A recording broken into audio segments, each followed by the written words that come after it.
¿Qué tal y muy buenas noches? En contra de todas las opiniones políticas, el presidente Obama se ha jugado una carta complicada porque para muchos cedió a los deseos de los talibanes y ha entregado a 5 yihadistas peligrosos para nuestra seguridad nacional que estaban presos en Guantánamo a cambio de un soldado norteamericano que fue apresado en Afganistán. Le tengo la historia completa de lo que estaba ocurriendo. También vamos a España, donde ha ocurrido para algunos lo impensable dentro de la monarquía. El rey Juan Carlos, el salvador de la democracia española, da un paso atrás para que su hijo Felipe suba como rey. ¿Qué es lo que significa esto para la España de hoy? También tengo las respuestas. Y vamos a comenzar nuestra serie sobre los balseros. Se cumplen 20 años del último gran éxodo de cubanos repudiando a la revolución.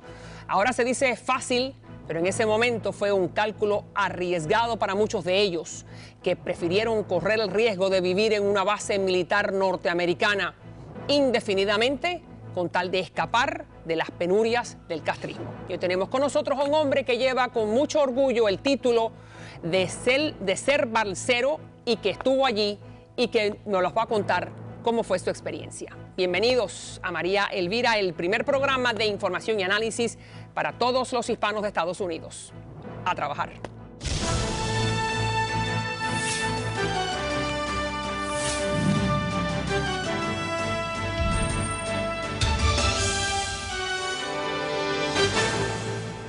Bueno, la liberación del único soldado estadounidense prisionero en Afganistán se produjo este fin de semana y las críticas no han parado desde ese entonces. Aquí tenemos más información sobre quién es y qué fue lo que pasó.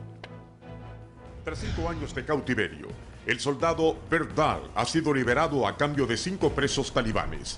Una liberación fruto de negociación entre Estados Unidos, talibanes y gobierno de Qatar. Pero la noticia ha sido recibida con cautela en Estados Unidos. Según los republicanos, esta acción podría comprometer la seguridad nacional. Acusan a la Casa Blanca de negociar con terroristas, ya que algunos de los presos estaban ligados a Al Qaeda. Pero Obama afirma que podría facilitar el diálogo tras una década de guerras. El presidente, de hecho, anunció la semana pasada el plan de retirar el ejército de Afganistán. 18 jefes talibanes entregaron al soldado a un grupo de fuerzas especiales. Es la primera vez, tras 14 años, que ambas fuerzas se encuentran pacíficamente. Este es el momento en que Obama comparecía en Washington junto al padre. El soldado está bien, pero tiene dificultades para hablar inglés. Fue capturado por los talibanes en 2009 tras desaparecer de su base. Algunos compañeros que sirvieron junto a él aseguran que era un desertor.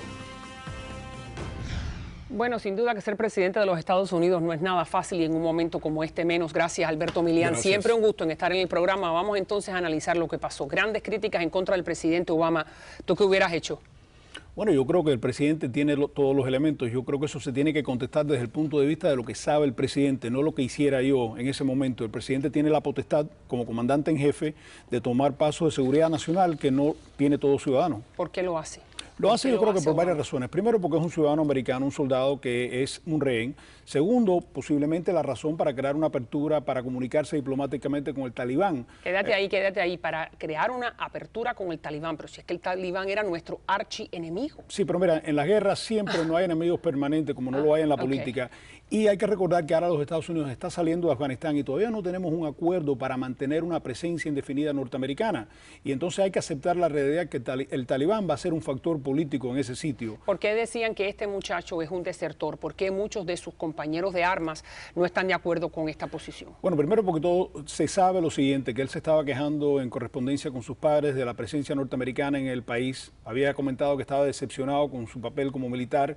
Le había comentado a un amigo que él en cualquier momento aludiendo que iba a desertar, y cuando encuentran su posta estaba abandonada. Todos los equipos de militar, rifle, eso que ningún infantero suelta su rifle, eso es lo más importante. Lo había dejado. Lo había abandonado, pero también hay ciertas pruebas, de acuerdo con otros soldados que estaban presentes, que él salió a ciertos pueblos vestido de civil y estaba buscando una manera de comunicarse con el talibán, y que se percataron a través de comunicaciones interceptadas que el talibán lo estaba buscando a él. y que posiblemente eso fuera un encuentro voluntario, es decir, que él no fue secuestrado o capturado, que él se entregó precisamente porque quería llegar a algún vínculo con el Talibán.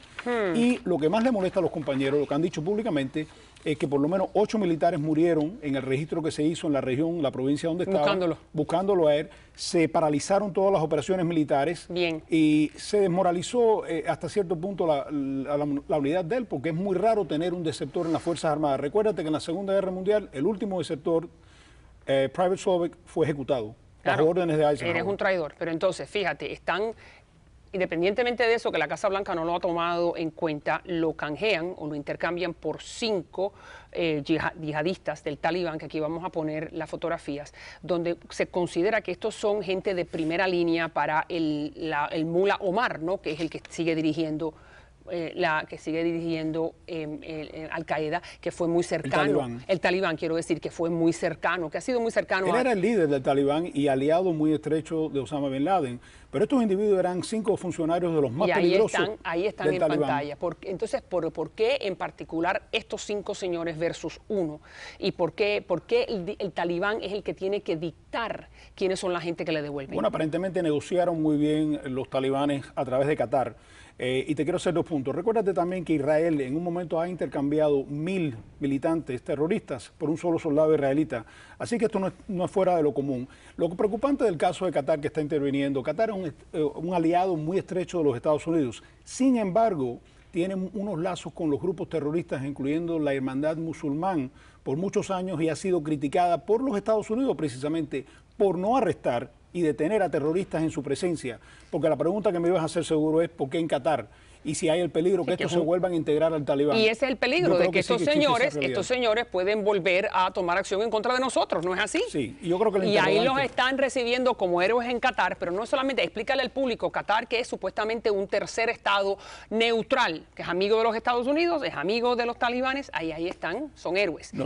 Nosotros tenemos una base aérea y tenemos una estrecha relación militar en Qatar, pero lo que te vuelvo a decir es lo siguiente, de la seguridad que existe en Qatar. Qatar tiene unas Fuerzas Armadas de menos de 12.000 efectivos, tiene armas modernas, tiene algunas armas para su defensa propia, pero es uno de los países más ricos. La cantidad per cápita de ingreso en Qatar es más de $100.000 al año. ¿Y eso qué me dice? Bueno, que te quiero decir que es un país importante desde el punto de vista de energía, porque tienen las reservas terceras más grandes en el mundo de gas. Y entonces el emir, ¿no?, de Qatar le ha prometido al presidente Obama que estos señores los van a estar vigilando bien de cerca por un año. Yo creo que la mayoría de los analistas... ¿Qué pasa después? La mayoría de los analistas son un poco escépticos, pero recuérdate una cosa, si se empieza a negociar con el Talibán, y eso se ha rumorado por mucho tiempo, entonces el Talibán va a cambiar el papel que está desarrollando de insurgentes, terroristas, guerrilleros y aliados de Al-Qaeda, a quizás integrarse a un nuevo gobierno en Afganistán. Oh, ya. Entonces, bueno, vamos a ver si esa es verdaderamente la voluntad que ellos tienen, si tienen esa fibra. En el interín, aquí está el padre del soldado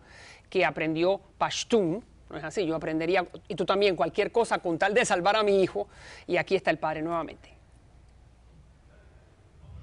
Me gustaría decirle a Bo en este momento que está teniendo problemas para hablar inglés.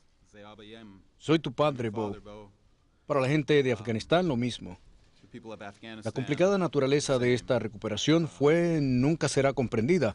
A todos y cada uno de los que afectó esto en este país, en las Fuerzas Armadas, en el Departamento de Estado, en todo el gobierno estadounidense y en todo el mundo, a los gobiernos de todo el mundo, muchas gracias. Vamos a presentar al presidente Obama, que habló antes, pero dime, este señor se dejó la barba, habló Pashtun, ¿por qué? Que se le olvidó inglés al muchacho. Sí, el padre hizo esos gestos en solidaridad con el hijo y para tratar de buscar la misericordia de los que supuestamente tenían al hijo de rehén. Pero si se lo olvidó, puede ser un efecto traumático. Recuérdate que hay ese fenómeno psicológico que se llama el síndrome de Estocolmo, que ocurre cuando una persona es secuestrada por muy largo rato, empieza a identificarse con sus secuestradores. El caso más famoso es el de Patricia Hearst cuando fue secuestrada. Fíjate, ahí viene Obama hablando al muchacho, adelante. Estamos comprometidos con terminar la guerra en Afganistán y estamos comprometidos con el cierre de Guantánamo. Pero también hemos hecho un compromiso férreo para traer a nuestros prisioneros de guerra a casa. Eso es lo que somos como estadounidenses. Es una obligación profunda dentro de nuestras Fuerzas Armadas. Y hoy en día, al menos en este caso, es una promesa que hemos sido capaces de cumplir. Ok, sin duda que para la familia es muy importante. Hay gran alegría también en Qatar porque están los 5 señores del Talibán. Ahora, desde el punto de vista político, ¿cómo tú la ves? ¿Cuánto le puede costar al presidente Obama? Puede ser muy caro y puede Sí, tener unas ¿por qué? consecuencias muy malas, que esto puede embullar a otros grupos terroristas a tomar soldados americanos como rehenes. Las críticas del Congreso que no fueron notificados con 30 días de anticipación de soltar a estos talibanes de Guantánamo como exige la ley, se le pudiera presentar una crisis constitucional. Y también existe la crítica de otros países que pudieran ser afectados por estos 5 talibanes. Es decir, tenemos que ver de largo plazo si soltar a esos 5 terroristas va a causar peores consecuencias desde el punto de vista de terror, de más muertos. Recuérdate que uno de estos terroristas que ellos soltaron es responsable por las muertes de miles de chiitas. Entonces, eso pudiera tener ramificaciones no solamente de corto plazo, pero de largo plazo para la credibilidad norteamericana en el mundo internacional. Y esa es la preocupación, ¿no? Ese es el miedo de muchos republicanos dentro del Congreso Federal que han levantado la voz grandemente en contra de Obama en estas últimas horas. Y entre los militares, si efectivamente hay pruebas de que este muchacho había desertado su posta y se ha hecho este sacrificio tan grande de 8 muertos norteamericanos y estos terroristas ir libres, yo creo que muchas personas se van a preguntar si esto fue un error diplomático de la administración de Obama. ¿Cuándo fue la última vez que nosotros vemos, ya tú me dijiste de los israelíes, pero bueno, ellos están en un vecindario bastante complicado, ¿cuándo fue la última vez que los Estados Unidos canjeó prisioneros por un soldado arrestado? Yo no conozco de ningún caso, sé que hubo algún intento para hacer algún tipo de intercambio con oficiales de inteligencia que fueron secuestrados. Sí, los espías, ¿no? Pero la política de los Estados Unidos ha sido hasta ahora que no negociamos con los terroristas. Y entonces esto es como un quiebre de esa política. Es un cambio radical desde el punto de vista político. Desde el punto de vista legal, creo que el presidente tiene muchas explicaciones que darle al pueblo americano, por qué no se notificó al Congreso americano, por qué no se le avisó con anticipación y se le pudiera formar una crisis política. Y aquí está el representante de Obama diciendo que no, que es correcto lo que hicieron. Adelante. Estuvo prisionero por los talibanes. Estamos comprometidos en un conflicto armado contra los talibanes y tenemos el compromiso en este país de asegurarnos de que nuestros prisioneros de guerra vuelvan a casa. No podemos dejarlos atrás. No era un rehén, él era un prisionero y es totalmente apropiado el resultado de la decisión hecha por el secretario de Defensa en consulta con el equipo completo de Seguridad Nacional que la amenaza potencial que representaban los detenidos devueltos había mermado lo suficiente para permitir que nos moviéramos hacia adelante y así conseguimos a Beau de vuelta a casa, donde pertenece. Sin duda que es dificilísimo en los zapatos del presidente. Ahora, las consecuencias graves. ¿Cuál es tu última opinión? Bueno, desde el punto de vista humanitario es magnífico que este muchacho esté libre, pero yo fui militar por 18 años, yo fui a 2 campañas de guerra, yo sabía que eso era una posibilidad, o ser preso de guerra o ser rehén, y siempre le dije a mi familia, no dejen negociar, no pidan negociar. Creo que es un precedente que pudiera causar peores consecuencias de largo plazo. De los beneficios que está trayendo en el corto. Sí, no cabe duda. Ahora sentimos mucha satisfacción, pero si estamos embullando que ocurra este tipo de incidente porque va a ser un tráfico, un intercambio, yo creo que es un error. Y lo último que más creo es desmoralizante para tantos militares.